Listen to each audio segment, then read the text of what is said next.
Welcome to Lilavati physio. आज मैं आपको जिनको घुटने की आगे की ओर जो पेन होता है, जिसको मेडिकल टर्म में एंटीरियर नी पेन कहा जाता है,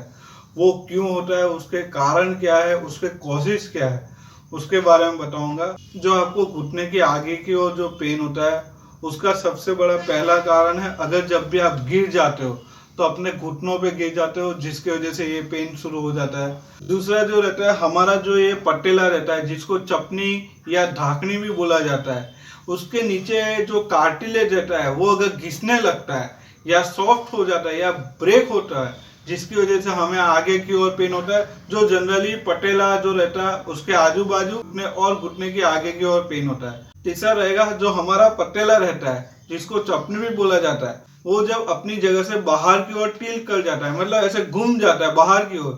तब भी हमें आगे की ओर घुटनों में पेन होता है। ये साइड वाले मसल और पीछे वाले जो मसल रहते हैं वो टाइट हो जाते हैं, जिसकी वजह से भी हमें पेन होता है। हमारे जो ये आगे वाले मसल है, जिसका अंदर का पार्ट है, तो जो हमारे जो हिप मसल रहते हैं, वो जब वीक हो जाता है तब भी हमें ये पेन होता है। फिर हमारे फुट की पोजीशन, मतलब कि ये जो हमारा फुट है, ये उसकी उंगली है और ये पीछे वाला पार्ट, हमारे फुट के बीच में ऐसे गैप रहती है, जिसको आर्च बोला जाता है। ये शॉक एब्जॉर्बर का काम करते हैं, मतलब जब भी हम चलते हैं, खड़े रहते हैं, तो जो नीचे से जो रेजिस्टिव जो फोर्स आता है उसको एब्जॉर्ब कर लेते हैं। पर जब भी ये जो हमारा फुट है वो फ्लैट हो जाता है, मतलब कि फुट ऐसे हो जाता है, प्रोनेट हो जाता है, अंदर की ओर ऐसे झुक जाता है, हमारा जो आर्च रहता है वो बिल्कुल खत्म हो जाता है, ये पूरा पार्ट जमीन के साथ टच हो जाता है, तब भी हमारा ये जो हिप, घुटनों का और फुट का जो अलाइनमेंट है वो बिगड़ जाता है, जिसकी वजह से हमें घुटने के आगे की ओर